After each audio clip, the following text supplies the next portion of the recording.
Hola, ¿qué tal amigos de Gadgets? ¿Cómo están? Bienvenidos a una nueva reseña. En este caso vamos a hablar del Moto G8 Power Lite, así que vamos con la reseña.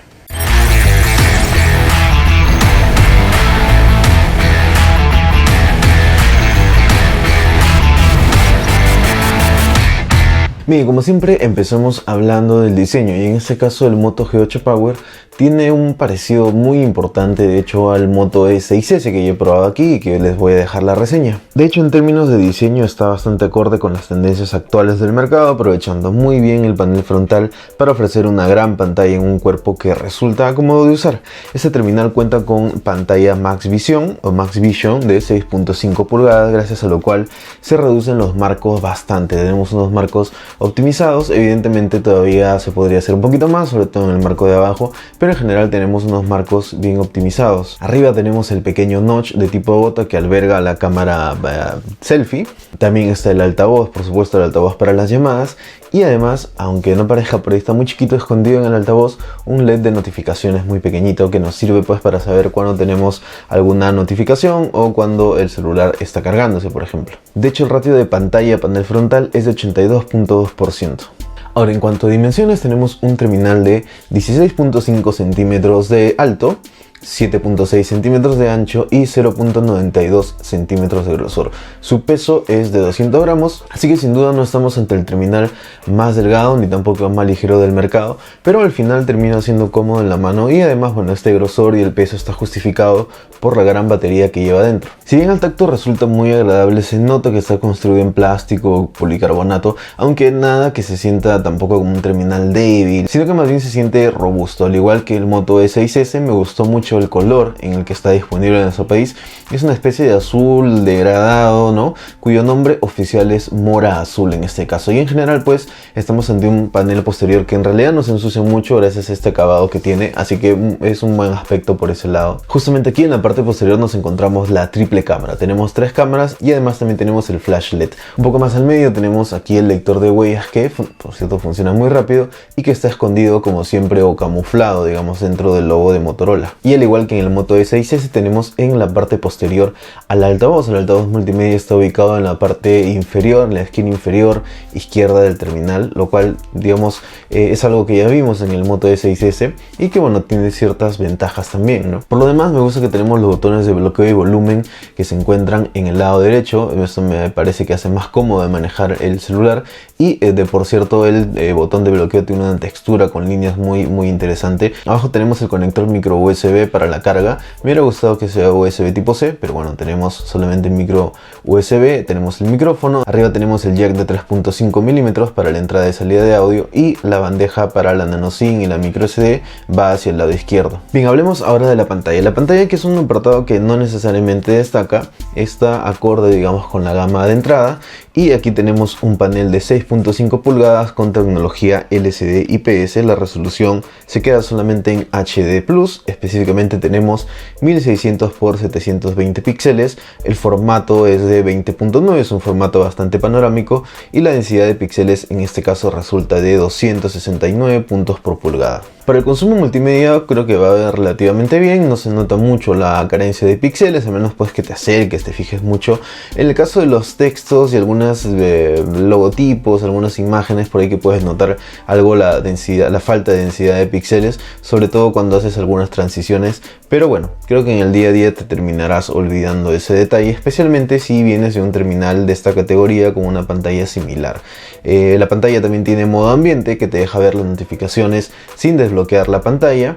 En este caso, como no es un panel AMOLED o OLED, sino es LCD, pues de todas maneras se termina activando todo el panel, así que va a penalizar la batería. Ahora, en cuanto a colores, me parece que está bien, me parece que no son colores tan planos, tampoco hay una saturación como en lo personal a mí me gusta, pero creo que está en el promedio el tema de saturación de colores. En algunos contenidos, en videos con colores enriquecidos, vas a ver mejor de todas maneras la pantalla, así que va acorde con la gama de entrada. Ahora, en cuanto al nivel de brillo, se le ve bastante bien interiores. En exteriores de repente puede faltar un poquito más de brillo, pero me parece que en general está bien. Nuevamente hay que tener en cuenta que estamos ante un terminal de gama de entrada, por ahí que me gustaría que sea un poquito más rápido tal vez el ajuste automático automático del brillo. Bien, hablemos ahora del software y en realidad no hay muchas novedades de las que hablar. En Motorola tenemos un software muy interesante porque tenemos una versión de Android casi limpia, aunque en este caso sí, lamentablemente tenemos solamente Android 9, no llegamos a Android 10. El parche de seguridad se queda en junio de 2020, así que creo que estamos un poquito más atrasados por ahí en ese aspecto. Y bueno, la versión de Android que tenemos es muy limpia, no hay añadidos, no hay opciones por demás, no hay aplicaciones que no necesitemos, así que ese es un punto que siempre favorece a Motorola. Ahora, algo muy interesante es que tenemos los Moto Actions, algo que por ejemplo si sacudimos el teléfono vemos que se enciende el flash, ¿no? Y si lo volvemos a sacudir se apaga. Otra función interesante es que si giramos podemos activar la cámara, como ustedes pueden ver, y si la volvemos a girar cambia. Entonces es bueno que Motorola haya mantenido esos gestos en este terminal de gama de entrada. Ahora, gracias a Android 9 tenemos herramientas como bienestar digital y también control parental, y también tenemos la multitarea para tener dos aplicaciones en la pantalla a la vez. Funciona bien, funciona fluido, así que es un aspecto favorable, pero me hubiera gustado de todas maneras que tengamos Android 10, sobre todo porque hay algunas cuestiones que no están bien optimizadas, que no funcionan bien, como por ejemplo el modo oscuro, que a pesar de que lo activas no se implementa en todo el sistema, no es consistente, así que creo que hay unas mejoras pendientes por el lado del software. Bien, ahora hablemos del rendimiento, y en el rendimiento primero hay que hablar del hardware, y en el hardware vamos a mencionar que tenemos un procesador MediaTek Helio P35 o MT6765, que es mejor que el Helio P22 que vimos en el Moto E6S, pero sigue siendo de todas maneras una CPU de la gama de entrada. Este procesador, el Helio P35, es un octa-core, va hasta los 2.3 GHz, está construido en 12 nanómetros y viene acompañado por la GPU PowerVR GE8320. Además tenemos 4 GB de memoria RAM y 64 GB de memoria interna que se pueden ampliar con memoria microSD. El comportamiento del terminal es el de un típico gama de entrada, las aplicaciones no se van a abrir tan rápido como en la gama alta, va a haber cierto retraso ahí, pero en general creo que estamos en el promedio, no hay un retraso excesivo. El rendimiento en aplicaciones del día a día como redes sociales, como navegación, como mensajería va a ir bien, va a ir bastante fluido, no vas a tener problema con eso, aunque ciertamente en algunos casos puede haber ciertas transiciones un poquito más lentas. Lo que sí me llamó la atención es que algunas aplicaciones como que se quedan pegadas, congeladas, no reaccionan, hay que cerrarlas y volver a abrir, aunque esto me ha pasado particularmente con Instagram, así que probablemente se deba a una falta de optimización de estas aplicaciones, en particular al procesador. La experiencia en juegos ha sido buena, me ha gustado los juegos básicos, digamos, los juegos más sencillos van a ir sin problemas. Juegos más demandantes como Call of Duty los he tenido que correr a todo el nivel más bajo para que vaya fluido. En el caso, la configuración automática me puso los gráficos en calidad baja y los cuadros por segundo a nivel medio, pero los cuadros lo tuve que bajar también para poder ir más fluido, porque si no habían ciertos congelamientos por ahí. Pero por lo demás corrió incluso Call of Duty, no hubo tampoco un mayor calentamiento del terminal, así que creo que en el apartado de juegos no va tan mal. Por el lado de la conectividad tenemos 4G LTE, tenemos Wi-Fi hasta el estándar N, Wi-Fi Direct, Bluetooth 4.2, GPS y el micro USB es 2.0.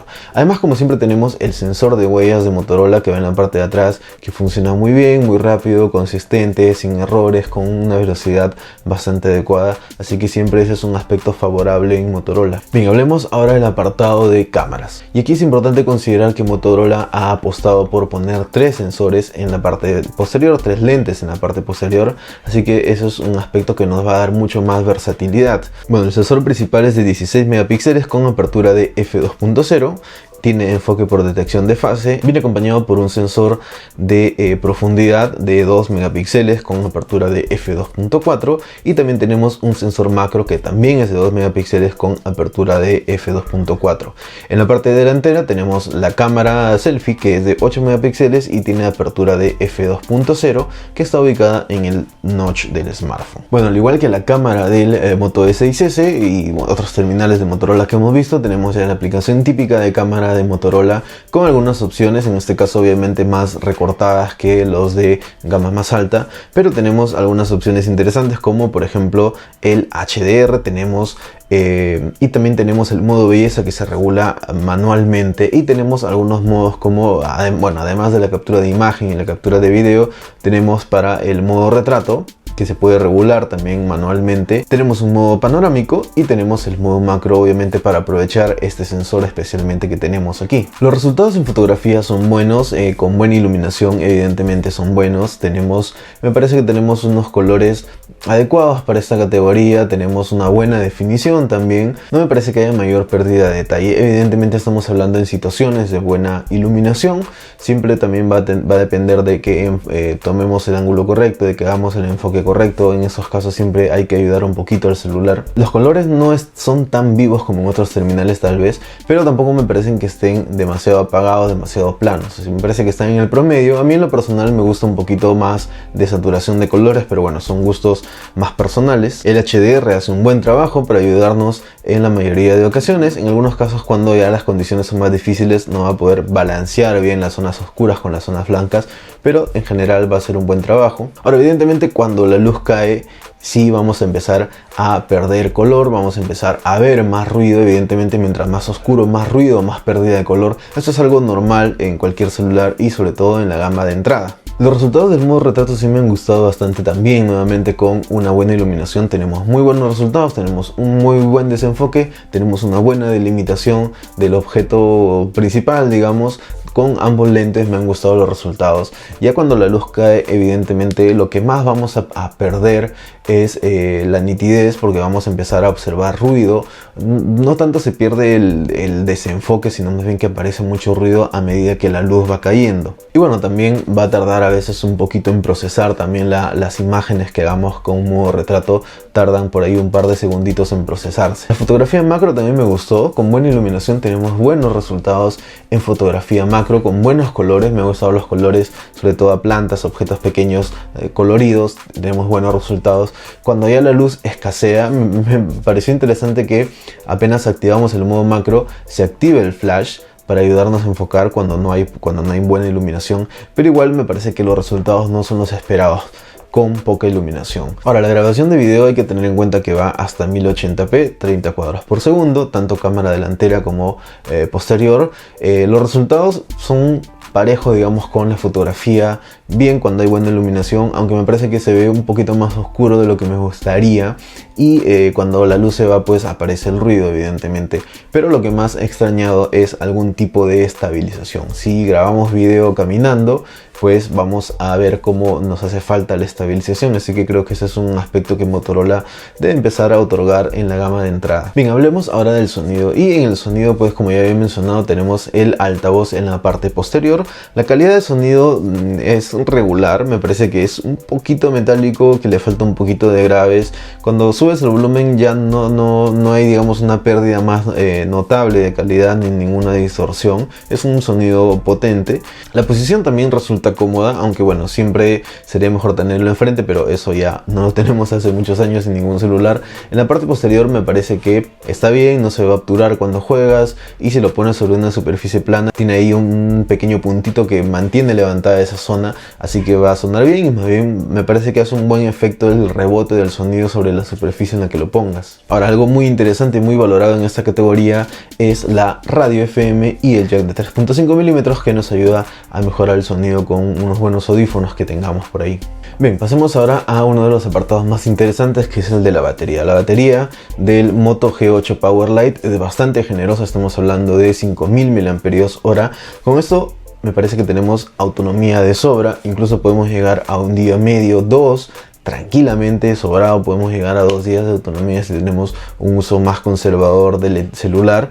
Yo he llegado en promedio a un día y medio, a unos casos 2 días, hasta 30 horas de autonomía, 7 horas y media de pantalla, lo cual me parece muy bien. Pero igual de repente tal vez algunos podrían esperar un poquito más, considerando que tenemos una pantalla de baja resolución, pero de todas maneras el rendimiento de la batería es muy bueno. En el caso de la carga, tenemos carga de 10 watts.